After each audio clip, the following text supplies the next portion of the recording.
জানায় স্বাগত। পুরা পঞ্চগড়বাসী ঈদের খুশিতে পড়ছে। কেন?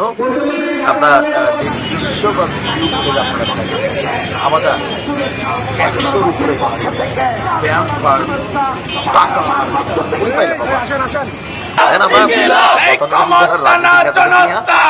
এই সমালোচনাগুলোই করি যে শোডাউন করা। আপনি এখন দেখবেন বিএনপির অনেক নেতারা বিদেশ থেকে আসতেছেন, জায়গায় জায়গায় তারা এই শোডাউন গুলা দিচ্ছে, রাইট? টাকা আর ছড়াছড়ি। জাতীয় নাগরিক পার্টির যে পোলাপাইন গুলো আছে, এদের কারোরই ফ্যামিলি ব্যাকগ্রাউন্ডে একটা গাড়ি কেনার যোগ্যতা নাই, এটা আমরা সবাই মোটামুটি চিনি। তো সেইখানে যখন আপনি 100 গাড়ি নিয়ে শোডাউন দিচ্ছেন, স্বাভাবিকভাবে প্রশ্ন ওঠে, শামসু তো কোপাচ্ছে, টাকা কোন বাচ্চু দিচ্ছে? যেখানে টাকার বিষয় সেখানে লুকোচুরি খেলা, জবাবদিহিতা নাই। তাহলে আমরা কি ভাবলাম ভাই? যাই হোক, বাচ্চু টাকা দিচ্ছে, সমস্যা নাই। আজকে ব্যান্ড পার্টি সহ শতাধিক গাড়ি বহন নিয়ে পঞ্চগড়ে শোডাউন দিয়েছেন আমাদের ব্লুটুথ বা সার্জিস। আর পদ পাওয়ার পর আজকে প্রথমবারের মতন নিজ জেলা পঞ্চগড়ে এসে বিভিন্ন এলাকায় তিনি পথসভা করেছেন। বিমানবন্দরে নেমে ব্যান্ড পার্টি সহ গাড়ি বহন নিয়ে পঞ্চগড়ে শোডাউনে অংশ নেন। এখানে জেলার নেতাকর্মী সমর্থকরা তারা ছিল।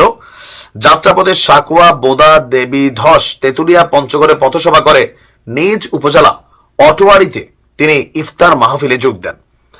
আর তার বক্তব্য, আগামীতে বাংলাদেশে কেউ আর দলের নাম দেখে, মার্কা দেখে ভোট দেবে না। কেন মনে হইলো দলের নাম দেখে দিবে না? তোমার কেন মনে হইলো? আচ্ছা, এতদিন সাধারণ মানুষেরকে নেতারা বিভিন্নভাবে ব্যবহার করেছেন। ভোটের আগের দিন যান আর কিছু টাকা ধরিয়ে দেন, আর ভোটের পরে যে কোনো কাজের জন্য গেলে আগে টাকার জন্য হাত পেতে থাকেন।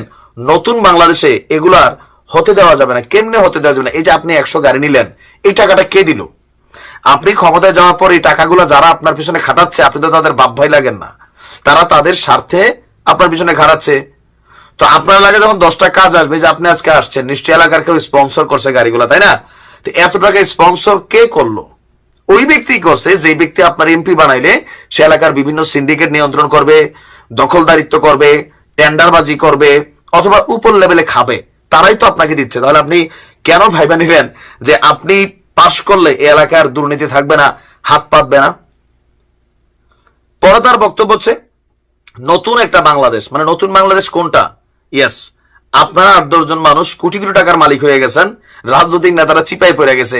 আর যারা জুলাই আগস্টে আহত, রাস্তায় ভিক্ষাও করে, আবার এরা যখন কোনো দাবি দেওয়া করে আপনারা বলেন এদের ধান্দা আছে, এরা উপদেষ্টা হইতে চায়, এরা আহত লীগ, তাই না? নানান ট্যাগে ওদেরকে দিচ্ছেন। আর কেউ বেশি কথা বললে, আপনি নিজেই যে স্বৈরাচারের দোষর ছিলেন এত বছর, এখন পাবলিকরে আপনারা লাগান স্বৈরাচারের দোষর ট্যাগ। চেয়ারে বসলে একটা ভাব আসে। আচ্ছা, তার বক্তব্য হচ্ছে নতুন বাংলাদেশে পেছনে ফিরে তাকানোর সুযোগ নেই, সামনে এগিয়ে যেতে হবে। যারা ছাত্র জনতা আছে, সামনে থেকে নেতৃত্ব দিয়ে বাংলাদেশ এনেছে, যে তরুণ প্রজন্ম এত বড় একটা আন্দোলন নেতৃত্ব দিয়ে বাংলাদেশে এসেছে, আগামীতে তারা বাংলাদেশকে নেতৃত্ব দিতে পারবে। আমরা তো দেখে মনে হয় না ভাই, কোনোভাবে আমার মনে হয় না যে এই ছাত্র জনতারা বাংলাদেশকে নেতৃত্ব দিবে। বডি ল্যাঙ্গুয়েজে পুরাপুরি ছাত্রলীগের ভাব আছে, পুরাপুরি। আপনি শিবিরে দেখেন, আরামসে মোলায়েমলি কথা বলে, কথার স্টাইল ভালো। বাট আমাদের এই টিমের যারা আছে, বিএনপিরে ধমকায়, জিয়ার রহমানের চোখ রাঙায়, অমুকরে ধমকায়, তারপরে তো ধমকাধমকির একটা রাজনীতি শুরু করছেন। আমরা এই সমালোচনাগুলো আপনাদের অ্যাক্টিভিটির উপর করি। মানুষের প্রত্যাশা ছিল ভিন্নতা, যে না একটু নমনীয়তা থাকবে, আপনারা একটু স্বচ্ছ থাকবেন, পবিত্র থাকবেন, রাতারাতি আপনারা পয়সার মালিক হবেন না। একজন এমপি, তারও 5 বছর লাগে মনে করলেন যে 2, 4, 20, 50 কোটি টাকা, 100 কোটি টাকার মালিক হইতে। কিন্তু আপনাদের সম্পর্কে যে তথ্য সাংবাদিক ইলিয়াস দিচ্ছেন, আর বিভিন্ন জায়গা থেকে আসছে, আপনারা তো ভাই 7 মাসেই কেউ 100 কোটি, 200 কোটি, 500 কোটির মালিক হয়ে গেছেন। নতুন বাংলাদেশ কি হবে? আপনাদের জন্য লুট করার জায়গা না? এর বাহিরে কি বুঝান? আপনাদেরকে টাকাতে তাদের নাম আপনারা প্রকাশ করবেন না কেন? সবকিছুতেই অস্বচ্ছতা। যাই হোক, টাকা বলে কথা, টাকায় কথা বলে। হ্যাঁ, ভালো থাকুন।